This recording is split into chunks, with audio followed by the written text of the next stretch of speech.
Olá, meus queridos, estamos aqui em mais uma dica preparatória para a primeira fase do exame de ordem banca FGV. O que eu trouxe para vocês aqui hoje dentro do nosso direito civil? Eu trouxe um tema relacionado a direitos reais, mais precisamente direito de propriedade.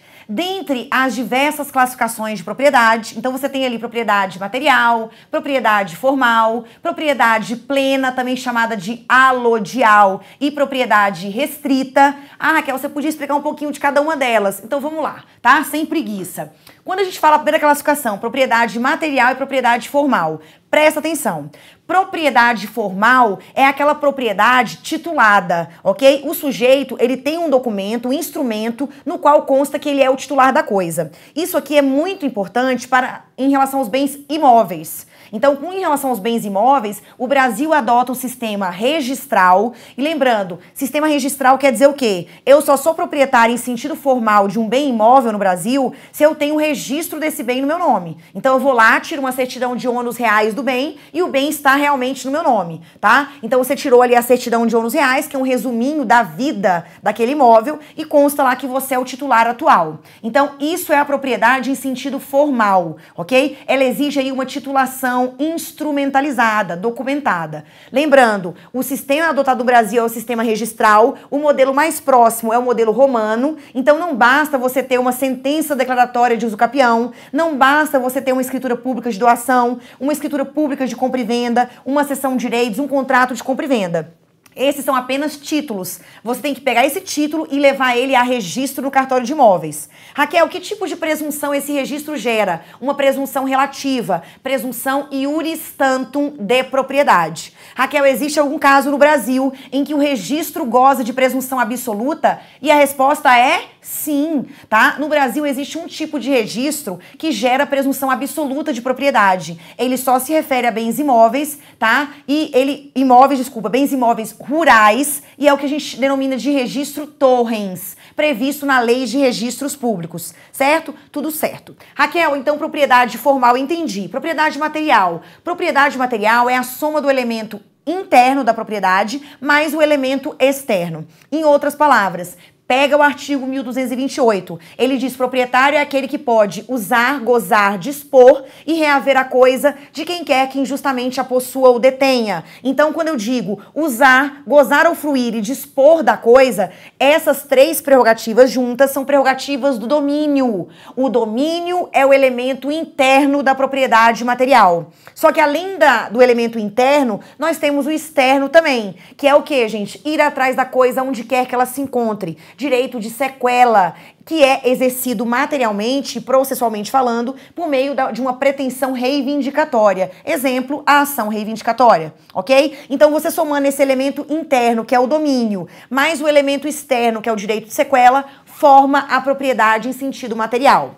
Ótimo. Você falou de uma outra classificação, Raquel. Propriedade plena ou alodial e propriedade limitada. Ótimo. Quando você é proprietário e você está na coisa, você usa a coisa, então você pegou todas aquelas prerrogativas, o elemento interno, o elemento externo, somou tudo e colocou em um único titular. Então, nesse caso, a propriedade ela é plena. Eu não só tenho a propriedade, mas eu também estou me utilizando da coisa. Agora, quando você cede a utilização da coisa a um terceiro, seja por meio de uma locação, de um arrendamento, de um comodato, de um usufruto, então nesse caso, uma outra pessoa está se utilizando do bem, então a gente diz que nessa situação, nessa circunstância, a sua propriedade ela é limitada, ok? Isso pode acontecer também em relação à servidão, ao direito real de superfície, quando ele é instituído. Então você terá aí propriedades limitadas. Raquel, tá tranquilo e favorável. Beleza, tá? Outra classificação, propriedade resolúvel e revogável.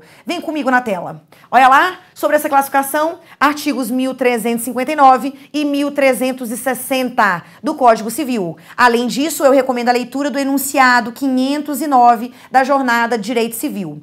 Vamos ler juntos. 1359. Resolvida a propriedade pelo implemento de uma condição ou pelo advento de um termo. Que termo é esse? Termo final. Que condição é essa? Condição resolutiva. Então, se há um implemento de uma condição resolutiva ou o advento de um termo, tá? Resolve-se a propriedade.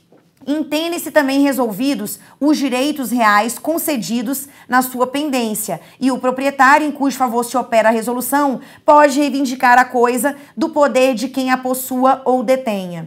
Vamos trabalhar com exemplo, tá? Regra geral, a propriedade ela tem uma característica, assim como os direitos reais, tá? A característica da propriedade é a da perpetuidade. Se você tem o direito real de propriedade, você o exerce dentro da função social, respeitando os direitos de vizinhança, você pode ter esse direito de propriedade até a sua morte, e com a sua morte esse direito ser transmitido aos seus herdeiros, tá? A grande questão é, em alguns casos, a propriedade ela pode sofrer limitações no tempo. Então, quando a propriedade ela estiver limitada no tempo, em virtude de um evento futuro, tá? Que tenha sido escolhido, definido pelas partes. Então, percebam, na propriedade resolúvel, a propriedade ela está limitada no tempo em virtude da autonomia da vontade das partes. Por quê? Porque elas estabeleceram um termo final ou uma condição resolutiva, que se acontecer, vai resolver, tá, de pleno direito a propriedade. Então, a propriedade ela é limitada no tempo. Raquel, vamos trabalhar com exemplo? Sim, a propriedade superficiária, a propriedade fiduciária. Então, você comprou o carro financiado. Qual o tipo de financiamento você fez? Alienação fiduciária em garantia. Até você quitar o carro, de quem é a propriedade? Da financeira. Mas a propriedade da financeira é perpétua? Não, ela é resolúvel. Quando eu quitar o carro, o bem volta para a minha propriedade. Tá? Então, são alguns exemplos que eu trago para vocês. A retrovenda também é um exemplo de propriedade resolúvel, ok? E aí, lembrando, uma vez acontecendo o termo ou a condição, os efeitos são ex tunc, retroagem no tempo, como se o bem nunca tivesse saído da esfera daquele titular inicial, tá? Agora, diferente da propriedade resolúvel, é a propriedade revogável, também chamada de ad tempus. Por quê, gente? Porque aqui a propriedade é limitada no tempo em virtude de um evento futuro também, superveniente, só que não é fruto da autonomia da vontade das partes. É um evento futuro superveniente previsto em lei, então um pouco diferente, tá? E aí a propriedade é revogável, mas os efeitos da revogação são efeitos ex nunc, com N, dali pra frente. Tudo bem? Então, vem comigo na tela mais uma vez. Olha lá, o 1360, ele já fala da propriedade revogável. Se a propriedade se resolver por outra causa superveniente, o possuidor que a tiver adquirido por um título anterior à sua resolução será considerado proprietário perfeito, restando a pessoa em cujo benefício houve a resolução, a ação contra aquele cuja propriedade se resolveu para haver a própria coisa ou o seu valor. Então aqui é a questão dos efeitos ex nunc.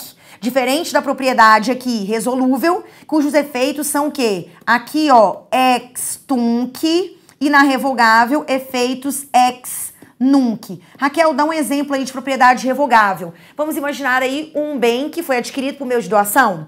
Eu adquiri um bem, tá? Por meio de doação. E aí, em menos de 3 meses, eu tentei matar o doador. Então, eu cometi um ato aqui, o quê, gente? De indignidade. Tá? Ou até mesmo de ingratidão. Então, nesse caso, essa doação pode ser revogada? Pode. Então, se o bem ainda estiver comigo e houver a revogação, então a propriedade ela é revogada e eu tenho que restituir a coisa. Mas se eu já tiver transmitido a coisa para terceiros onerosamente de boa fé, esses terceiros não serão atingidos. Mas nada impede que eu peça, né, do donatário o ressarcimento em dinheiro, ok? Então, os efeitos são dali pra frente, ok? Do momento em que transita em julgado a decisão que reconhece aí, né, a propriedade revogável, que promove a revogação aí do ato originário, certinho? Quer saber mais? Então, vem comigo para o Gran Cursos Online.